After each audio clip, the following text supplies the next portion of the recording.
Olá, estamos iniciando mais um programa Conhecendo o Ministério Público. A invasão das drogas cresce no mundo todo e atinge todas as classes sociais. A dependência química é uma doença e deve ser tratada. Em virtude disso, transações penais têm sido propostas pelo Ministério Público, visando recuperar usuários de drogas. É a chamada justiça terapêutica, que oferece aos envolvidos com drogas e que cometem crimes de menor potencial ofensivo a oportunidade de receberem atendimentos especializados. Para abordar o tema, convidamos o Procurador de Justiça Ricardo de Oliveira Silva, que foi reconduzido recentemente à presidência da Associação Nacional de Justiça Terapêutica. Doutor Ricardo, quero dizer que é um prazer tê-lo aqui conosco no programa. Em primeiro lugar, parabéns pela sua recondução à entidade nacional. Obrigado, Mário. Falando nisso, o senhor pretende ampliar mais essa experiência da justiça terapêutica no Brasil? Marco, em realidade, nós estamos num processo interessante. A associação, que era denominada Associação Nacional, agora se denomina Associação Brasileira de Justiça Terapêutica. Isso porque nós temos tido muita demanda, inclusive de países aqui do Mercosul. E no site nacional, não quero dizer muito, brasileiro identifica a experiência nossa. A verdade é que a justiça terapêutica ela parte de um dado concreto. Existe uma gama específica de delitos, dentre os delitos que são cometidos, onde, para estes, o fator predisponente para que aconteça aquele tipo de violência é o fato de alguém ter usado ou abusado de algum tipo de substância que cause dependência química. Exemplo, a violência doméstica contra a mulher e contra a criança. Esta é uma violência tipicamente masculina causada por aquele que ingere abusivamente álcool. Nós, promotores, juízes, advogados, estamos cansados de ouvir em sala de audiência a mulher que apanhou, a criança que foi espancada, dizer que aquele é um pai bom e normalmente é o único provedor, é o único que trabalha, mas que quando bebe enlouquece, quebra tudo dentro de casa, bate na mulher, bate no filho. E o que é pior, frequentemente no dia seguinte ele sequer recorda que fez aquilo tudo. Por quê? Porque dependendo da quantidade de álcool que a pessoa ingere, ele acaba sendo vítima de uma circunstância chamada amnésia dos fatos recentes. Ele realmente não recorda do que fez no dia anterior. Claro. E vou te dar outro exemplo, Marco. A questão da direção alcoolizada. A direção alcoolizada é causa de acidentes terríveis, pessoas perdem até mesmo a vida, além de terem problemas, perdem membros, fraturam coluna, quer dizer... É um fator de muitos acidentes. E essas pessoas, elas têm um problema também, como as outras, têm uma doença, que é a dependência química. Não é proibido beber no Brasil. O que é proibido é beber e dirigir sob os efeitos do álcool, porque as consequências são nefastas. Então, estas pessoas, seja aquele homem que bate na mulher, seja esse motorista que bebe e vai dirigir, eu pergunto, adianta pura e simplesmente colocar um homem desses na prisão? Primeiro que pela quantidade de pena, claro, se o acidente não for muito grande, dificilmente ele vai preso na primeira oportunidade. Mas na segunda ou na terceira ele acaba indo, cumpre uma pena ali de 3 a 6 meses de prisão. E qual é a primeira coisa que ele vai fazer ao sair da prisão? Vai beber, vai para casa, vai bater na mulher e nos filhos, vai dirigir alcoolizado. Ou seja, se ele não compreender que ele tem uma doença, que é essa doença que o leva a praticar delitos, e se ele não cuidar dessa doença, ele continuará no binômio droga-crime, ele não chegará a lugar algum. E é por isso que eu gostaria que o senhor explicasse aos nossos telespectadores o funcionamento da justiça terapêutica. Até porque o Ministério Público Gaúcho é pioneiro, sempre buscou soluções para o infrator dependente. É verdade. Essa experiência nossa, em realidade, nós nos abeberamos na experiência da área da infância e da juventude. O ECA, o Estatuto da Criança e do Adolescente, tem o denominado princípio da atenção integral. E o ECA é de 1990. E tem regras claras lá no artigo 101, 102, de que menores que cometem pequenos delitos, pequenas infrações, e se verifica que eles estão com problema de dependência química, eles podem ser encaminhados a tratamento. Então, a experiência da justiça terapêutica iniciou primeiro na área da infância e da juventude. E depois, em 95, quando foi editada a Lei dos Juizados Especiais, nós pudemos trazer essa experiência para a área dos adultos. Ou seja, nós passamos a nos abeberar de uma área de conhecimento que nós normalmente não nos utilizávamos, ou seja, os conhecimentos da área de saúde, que nos auxilia muito, porque não é o promotor nem o juiz que vão fazer um diagnóstico para ver se a pessoa tem problemas de dependência, claro que não. Esta avaliação, que é feita antes da audiência, ela é feita por uma equipe de avaliação. Um psiquiatra, um psicólogo, até mesmo um assistente social, com treinamento, eles, em questão de 20 minutos de entrevista, eles conseguem identificar se a pessoa tem dependência química ou não. E o senhor teria resultados, uma síntese dos resultados obtidos aqui no estado do Rio Grande do Sul? Olha, nós incorporamos esta experiência no relatório das promotorias de justiça aqui no Rio Grande do Sul. Então, aquele relatório que os promotores fazem trimestralmente, encaminham à corregedoria, tem dados ali sobre o programa de justiça terapêutica. E no ano passado, apenas para exemplificar, nós tivemos mais de 1.538 encaminhamentos dentro do programa de justiça terapêutica. A entidade, ela faz um monitoramento, digamos assim, do consumo de drogas no país? Olha, nós fizemos recentemente, Marco, com auxílio das corregedorias do Ministério Público e as corregedorias da Justiça, um levantamento nacional. Eu digo a Associação Brasileira de Justiça Terapêutica, que nós tínhamos interesse em saber como o programa está indo no Brasil. E foi um dado muito interessante, a resposta que mais nos chamou a atenção, a grande procura que os colegas promotores, juízes, advogados, enfim, têm por conhecimento nessa área. Porque não é uma área típica nossa, né? É uma área que faz fronteira com a justiça e com a saúde. Então, tem muitos colegas interessados, muitos colegas de outros estados e, como eu disse, até de fora do Brasil, procurando conhecer a nossa experiência. E nós, quando convidados, levamos essa experiência, porque ela é uma experiência muito interessante. Nós especialmente operadores do sistema de justiça criminal, qual é o nosso trabalho? Mandar criminosos para a cadeia. Isso é uma coisa que, sob um certo ponto de vista, é muito frustrante, porque tu não vê algo concreto, bom resultando do teu trabalho. Mas nesta área, sim, porque 3, 4, 6 meses depois, tu vê as pessoas que estavam maltrapilhas, mal vestidas, sem emprego, brigadas com a família, essas pessoas recuperando o controle das suas vidas, limpinhas, organizadas, frequentando a escola, frequentando o colégio, recuperando o seu local de trabalho. Ou seja, é a face amigável que o sistema de justiça pode apresentar para a sociedade. Claro, nós falamos no início do programa, doutor Ricardo, nas transações penais. Hoje poderíamos dizer que a tendência é o infrator dependente aceitar o tratamento? É uma tendência muito clara mesmo, Marco. Por quê? Como é que acontece o processo, para que fique bem claro, né? O promotor, pela sua experiência, ele mais ou menos identifica previamente, antes da audiência, quem é que tem o perfil para se encaixar dentro do programa. E quem é que tem esse perfil? São os pequenos furtos, os pequenos roubos, que normalmente servem para sustentar o vício. Claro, aquelas ações típicas da lei de drogas, porte para uso, etc. Esses casos, o que faz o promotor? Encaminha antes da audiência essa pessoa para uma avaliação rápida da equipe de avaliação. Essa equipe de avaliação, que conforme a cidade ela vai ter uma complexidade maior ou menor, depende os recursos que o promotor tem na sua comunidade, essa equipe, como eu disse, em questão de 20 minutos, ela consegue dar uma resposta se a pessoa tem dependência química ou não. Porque nem todo olho vermelho é conjuntivite, nem todo nariz escorrendo é gripe, nem toda alegria, nem todo sorriso é alegria. Enfim, nem toda roupa suja é resultado de um brinquedo no chão. Há indícios muito claros que um profissional treinado consegue identificar em questão de minutos. Então, essa equipe de avaliação faz duas coisas. Informa ao promotor e ao juiz. Se aquele réu, que ele é um réu, nós temos que nos lembrar que, embora doente, que ele tem uma doença quimicamente, ele está dentro de um sistema coercitivo, que é o sistema de justiça. Portanto, essa equipe de avaliação vai indicar se aquela pessoa tem dependência química e, 2, ela sugere também ao promotor ou ao juiz onde essa pessoa possa fazer o tratamento.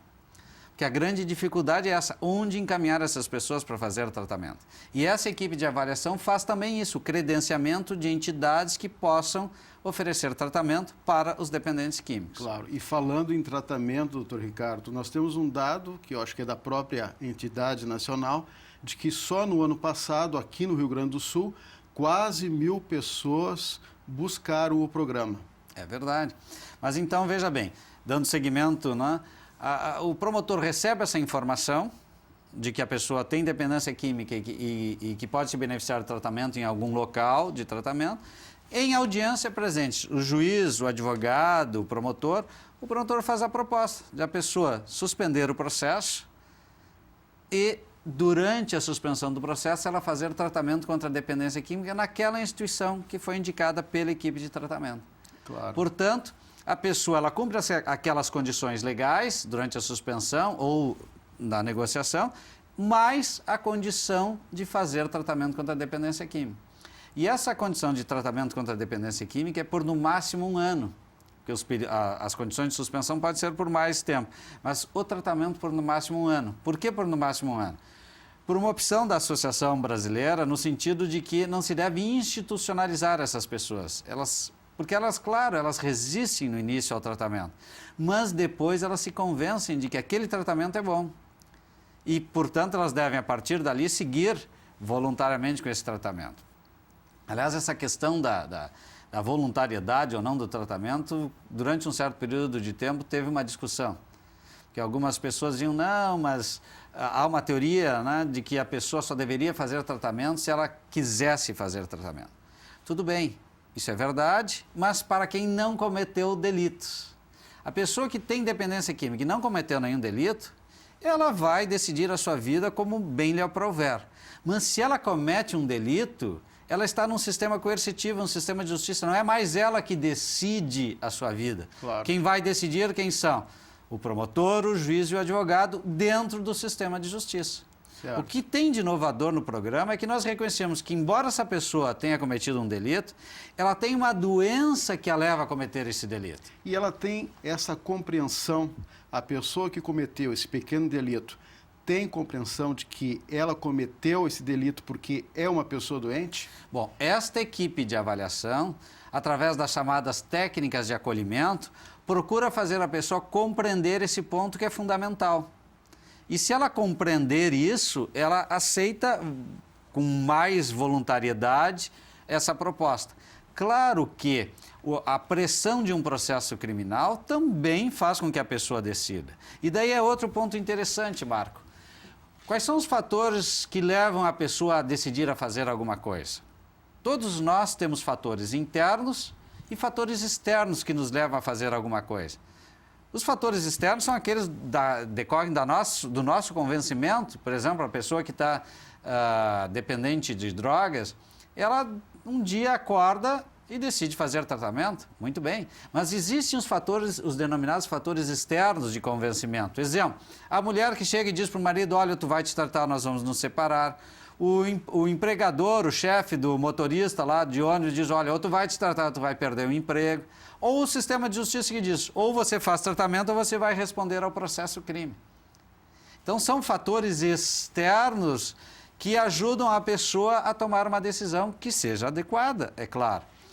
E o interessante é que o fator de aderência ao tratamento, que é aquilo que faz com que a pessoa permaneça em tratamento o tempo necessário, dentre todos os fatores, o fator de ser o sistema de justiça que leva a pessoa a fazer o tratamento é, segundo a Organização Mundial de Saúde, o fator que determina a melhor aderência ao tratamento. Inegavelmente, claro, a pessoa, por receio de responder ao processo criminal, ela adere ao tratamento no início e depois se convence, obviamente se o tratamento é bom, ela se convence que realmente ela precisa tratar. Claro, agora é um programa muito interessante, já tem acho que mais de 10 anos. Mais de 10 anos. E que deve avançar cada vez mais, porque isso ajuda a diminuir a criminalidade, a violência e o dano social. É verdade. Marco, uma coisa é certa. Se não houver o dependente químico, o consumidor, não vai haver o traficante. Lamentavelmente, essa é uma verdade. Sem dependente, sem consumidor, não vai haver traficante. Portanto, nós estamos contribuindo a médio e longo prazo para a diminuição desse tipo de criminalidade, que é uma criminalidade com grande emprego de violência. Porque esse é um fator que já se observou, os dados nos mostram, que quanto maior tempo a pessoa estiver sem usar a droga, maior quantidade de violência ela utiliza para normalmente praticar um furto ou um roubo, para com o produto do furto e do roubo comprar a sua droga e sustentar o seu vício. E a questão da dependência química também é um aspecto que nós, operadores do sistema de justiça, logo ao início nos defrontamos e tivemos de compreender esse fenômeno. O que é a dependência química? É aquela vontade incontrolável que a pessoa sente de voltar a usar a droga depois de tê-la usado 1, 2, 3, 4, 5 horas antes, conforme o tipo de droga. Nós temos até um quadro nessa novela das 8 que mostra muito bem isso, da Globo. Exato. O rapaz que chega em casa, diz para a mãe que vai se ajeitar, não vai mais procurar a droga, mas não adianta nada, ele volta lá no local e compra a droga. É muito difícil a pessoa sozinha deixar de usar a droga. A vontade é irresistível quase. O que acontece? Aquilo passa a fazer parte do mecanismo de funcionamento do corpo. E se a pessoa não tiver um apoio, um acompanhamento, um tratamento, ela vai ter dificuldade de parar de usar. Primeiro porque a droga, durante o uso, ela causa prazer. Isso é uma coisa que as pessoas não divulgam, não comentam, mas é óbvio. Quem bebe sente prazer ao beber uma taça de vinho, um copo de cerveja. Quem fuma sente prazer ao fumar. E quem usa maconha sente prazer ao usar a maconha. Quem usa cocaína sente prazer ao usar cocaína. Por isso que é muito difícil afastar as pessoas de algo que lhe cause prazer. Claro. Eu até agora não vi ninguém dependente, nem de martelada no dedo no pé, nem de óleo de rícino, porque daí seria outro tipo de patologia. Mas as pessoas têm essa vontade irresistível de continuar a usar a droga.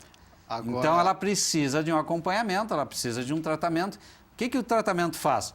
O tratamento ensina algumas técnicas para a pessoa compreender, primeiro, que ela tem uma doença e, segundo, algumas técnicas para ela deixar de usar a droga. É isso que o tratamento faz. Falando em acompanhamento, é fundamental também o papel do promotor de justiça nessa rede de atendimento. Tu tocaste num ponto absolutamente relevante. Né? O promotor e o juiz, quando entram no processo do sistema de justiça, o que acontece? Eles descobrem que nas suas respectivas cidades, normalmente existem várias instituições que lidam com o problema das drogas, mas cada uma olhando para um lado.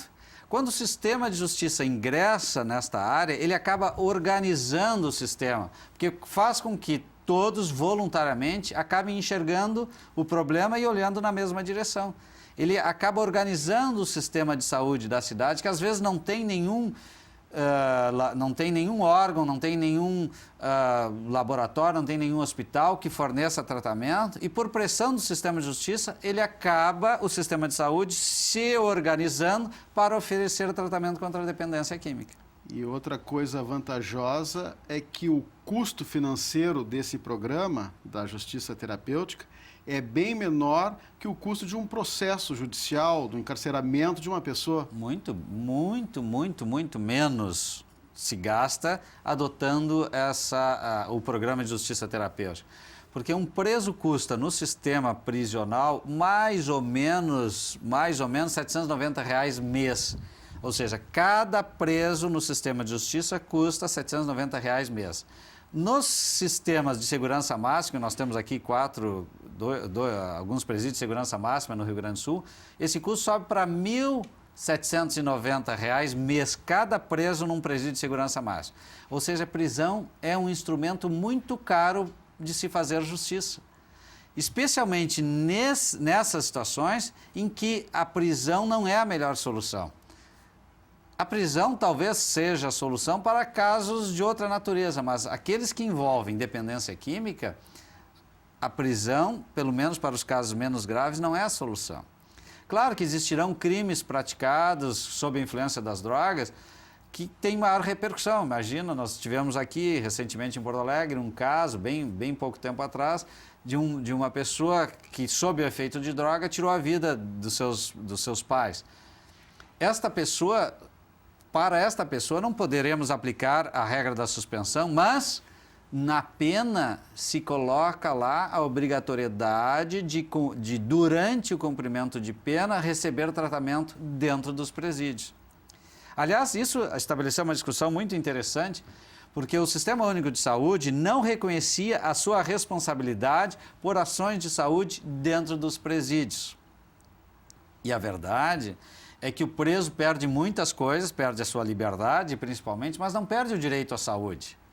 E por pressão, mais uma vez, do sistema de justiça, o SUS está se organizando e passando a desenvolver ações de saúde dentro dos presídios. Ou seja, é digamos assim, um subproduto interessante do programa, que vai ajudando o sistema de saúde a se organizar e prestar ações de saúde nesta área da dependência química. Por isso que o programa depende muito da vontade política, principalmente para fazer esse elo entre a área da justiça e saúde. Essas duas áreas que frequentemente se digladiam, dentro do programa nós temos um princípio denominado de não adversidade, ou seja, todos os atores desse sistema têm que estabelecer um programa de ação conjunta, têm que colaborar para que dê certo ao final. Porque se houver algum tipo de disputa do advogado com o promotor, do promotor com o secretário da saúde, do secretário com o juiz, ou seja, não funciona. É preciso organizar o sistema de uma maneira assemblear. E é interessante porque isso coloca o promotor em contato direto com a comunidade e com as autoridades do sistema de saúde. Claro. Agora é muito grande o consumo de drogas no país. Inclusive acho que faz uma semana, não sei se o senhor viu, na cidade de Fernandópolis, né? Uma cidadezinha lá de São Paulo, onde o juiz teve que colocar o toque de recolher para tentar amenizar o tráfico de drogas naquele município. O que o senhor acha disso? Olha, foi uma medida extrema para uma situação extrema. Agora, eu sugeriria que essa cidade de Fernandópolis investisse em prevenção na dependência química. Porque é muito mais barato fazer prevenção do que tratar a dependência química. E prevenção não é ficar apenas fazendo palestras sobre drogas, é oferecer opções de lazer, opções de trabalho, enfim, há toda uma metodologia científica hoje para fazer-se prevenção contra as drogas de forma eficaz. Veja-se a experiência lá da cidade de São Paulo, Diadema, que implantou horário para funcionamento de bares que vendem bebida alcoólica. A diminuição dos índices de acidentes de trânsito com resultado morte nessa cidade foi fantástico. Simplesmente regulando o horário a partir do qual os bares não podiam mais vender bebida alcoólica. Que os acidentes, se verificou, se dão num raio de 2 quilômetros do local onde a pessoa estava bebendo. Ela sai dirigindo e acaba se acidentando num raio de 2 quilômetros do local onde ela estava.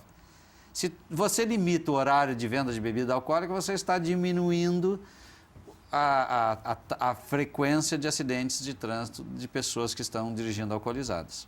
Ok, doutor Ricardo de Oliveira Silva, procurador de Justiça aqui do Rio Grande do Sul.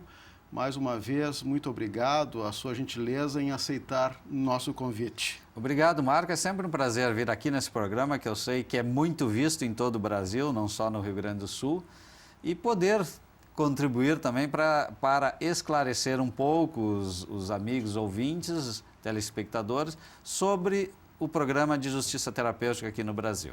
Ok.